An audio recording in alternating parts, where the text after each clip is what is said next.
happens for some reason, usually like when you're 8 or 9 or 10. Like for me, it involved a bath faucet with running water, and I stuck my dick in it. And I was 9, and I knew something was gonna happen.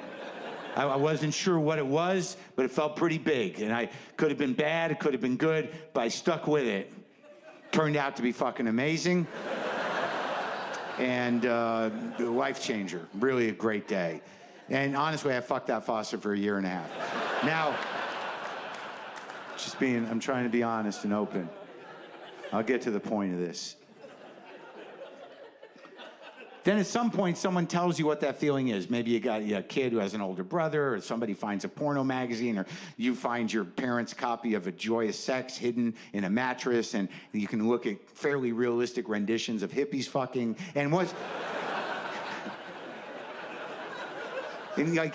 someone informs you that that feeling comes from putting your penis into a vagina, that just fucking changes your entire neural pathway issue. And it's sort of all you think about is putting your penis in a vagina from age 13 to like this morning. This is truth. It's all you fucking think about because it's amazing. Like, you know, I was sort of surprised when I learned about it, you know, because there was part of me that was like, when I was told about the vagina, I was like, really, it's not water? You know, like, so like, and it honestly seemed much more complicated, which I believe it to this day is true. But once you know, man, it's all, you just want to be in the vagina.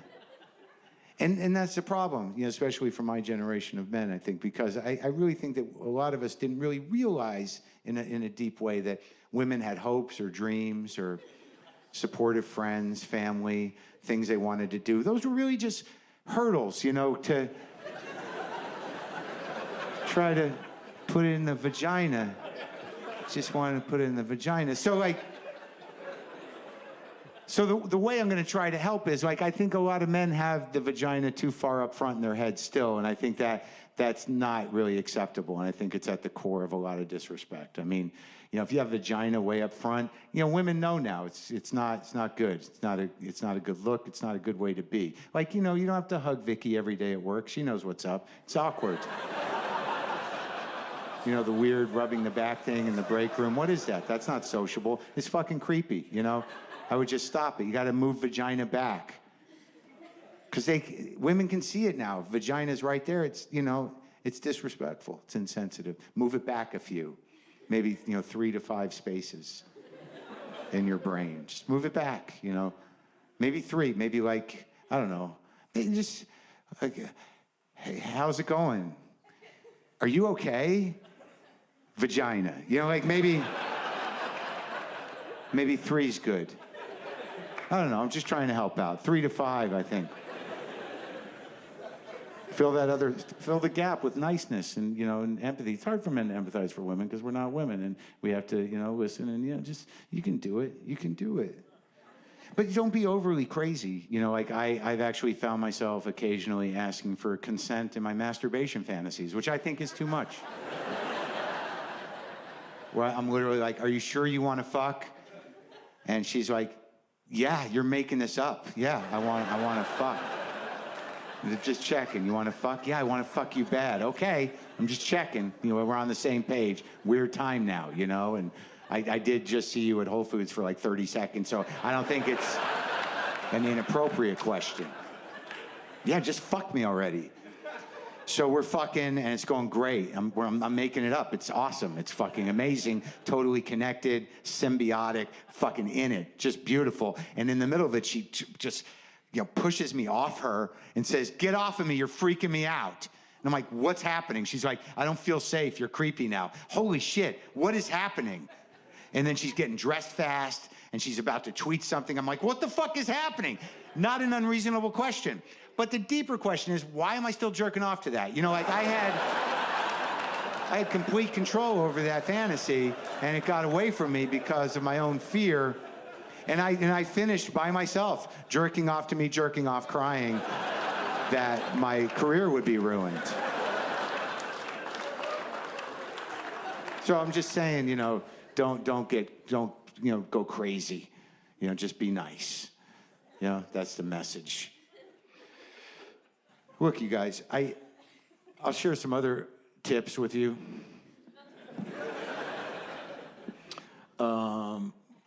I was talking about being terrified all the time, and I think a lot of us are, and I don't know.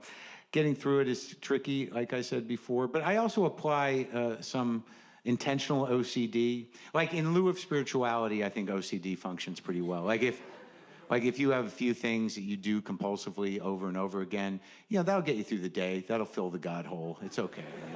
It gets a little dicey that half hour before you fall asleep, but just you know what to do, right? You do whatever. Either way, however you do it, I don't want to be gender specific. That's how you fill that last half hour. Whatever you got to do. It's a gift. It's a gift. But I'll do compulsive shit. If a news day is really bad and I'm freaking out, I will do chores that are unnecessary. Like a couple months ago, I went through my box of wires. I went through my entire box of wires. Everybody who's been buying equipment for the last 20 years, you got a pretty good bag or box of cables, chargers, and whatnot going, right? Like I went through, because every piece of equipment you buy comes with that one wire where you're like, what the fuck does this one even do? Does this even go to this machine? I don't know. It's all wrapped and it's got a twisty on it. Better save it. Maybe I'll know what it does later. I might need it. Right? I went through that entire box. It took me like an hour and a half. Did not think about the end of the world during that time. And honestly, I did not throw one of those things away. I had the exact same experience with every one of those wires I had when I got it in the first place. Oh yeah, this one. Still don't know what it does, but it's still wrapped. It's got a twisty on it. Maybe the mystery is yet to be revealed. I'm gonna save that one. And now I'm pretty happy that I did, because I don't know what's gonna happen on that last day of the planet Earth when the sky's on fire. Maybe some guy will come running up my driveway in a frenzy, holding a piece of equipment saying, hey man, if I had a charger for this, I could save both of us right now. Right now. And I could be like, holy shit, might be our lucky day. Let's go look in the box, bro. And who would have thunk a Palm Pilot would be our ticket out of this mess? Because not only do I have a charger, I think I've got an extra stylus. Would the stylus help us in our journey? For you younger people, a Palm Pilot was one of the first pieces of handheld technology with a screen on it, an interactive screen it had. Like, pretend like I'm showing you. And there was no Wi-Fi or cell phone, and you could write on the screen with a stylus, like a little pen. And I believe, if I'm not remembering incorrectly, that you had to write in Palm Pilot shorthand, which was enough for me to stop using it after 3 days. Oh, I gotta learn a thing, not for me. So, but nonetheless, it was one of the first pieces of handheld technology, sort of a futile thing. It had this weird feature where it could communicate with other Palm Pilots, but we never knew why, and you always felt kind of stupid doing it, but you would have to do it if you knew somebody with a Palm Pilot. Do you want to do the thing? Is it doing it? Yup, they're talking to each other. About what? I don't know. Machine stuff. No, they're not. It's just a feature no one uses. Why you gotta ruin everything? Look, they're done. Yay. So, but the Palm Pilots went away. They became extinct. And it was just part of the evolution to the technological clusterfuck that we find ourselves in the center of now, just happily codependent to a bunch of smarter machines, just gleefully enabling the singularity, just looking forward to a day where we'll just be the fleshy appendage of a series of smarter equipment than us. How convenient that'll be. Too dark? I can go another way. I think if most of us, if we lost our cell phone, you're like 2 hours away from wandering the street saying, "What's my name? Where do I live? I have a family, but I don't know how to get in touch with them or where they are anymore. Are you okay, old man? Do you need to go to the hospital?" "No, son, I've lost my phone." "Do you like me to call it for you, old man?" "Yes, please. Thank you, son." "What's the number, old man?" "I don't know. I don't call myself. It's in the phone." "Oh, no. Yeah, take me to the hospital." There was a time, folks, before cell phones and the internet. Yeah, some of you remember. I saw the audience. Back then, people had to do things like wait. Yeah, you had to wait for stuff. And if you were actually waiting, like in line or something, that was all you could do.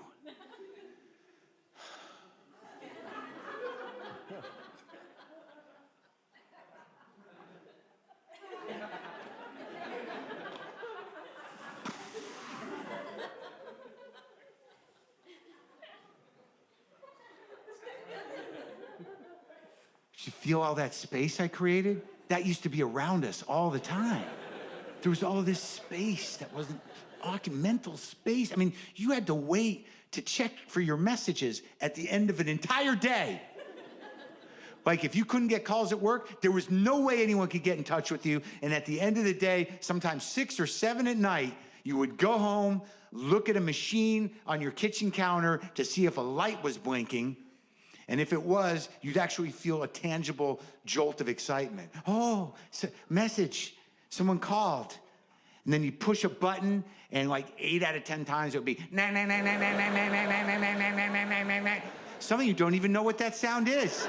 Does that sound even exist in nature anymore? That was the sound on your machine if someone had hung up. Right? And if it went on long enough, you'd hear a voice go, "If you'd like to make a call, please hang up and try." What happened to that guy? I don't know. Can't be a good story. And then if you got some of those, you'd spend like 10 minutes just wondering, like, who called me and hung up? That was the kind of mental time we had back then. Like, what were we doing with all that mental space? Using our imagination, just letting our memories do what they do in their own time and pace. Like, back then, if you couldn't remember something, that was sort of the end of it. Unless, like, you couldn't remember something and you locked on, that was problematic, because what could you do then? Yeah, not easy. Like, let's say you're just driving to work. This is back in the day. Let's go there now.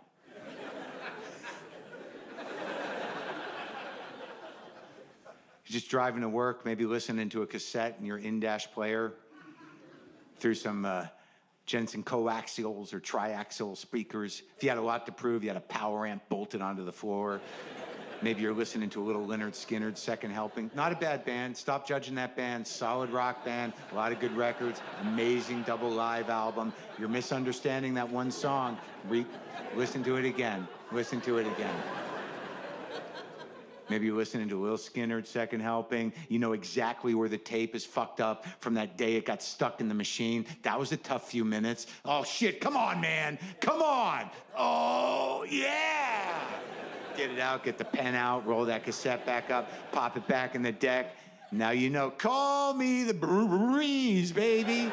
Oh, that was that day. That was a terrible morning.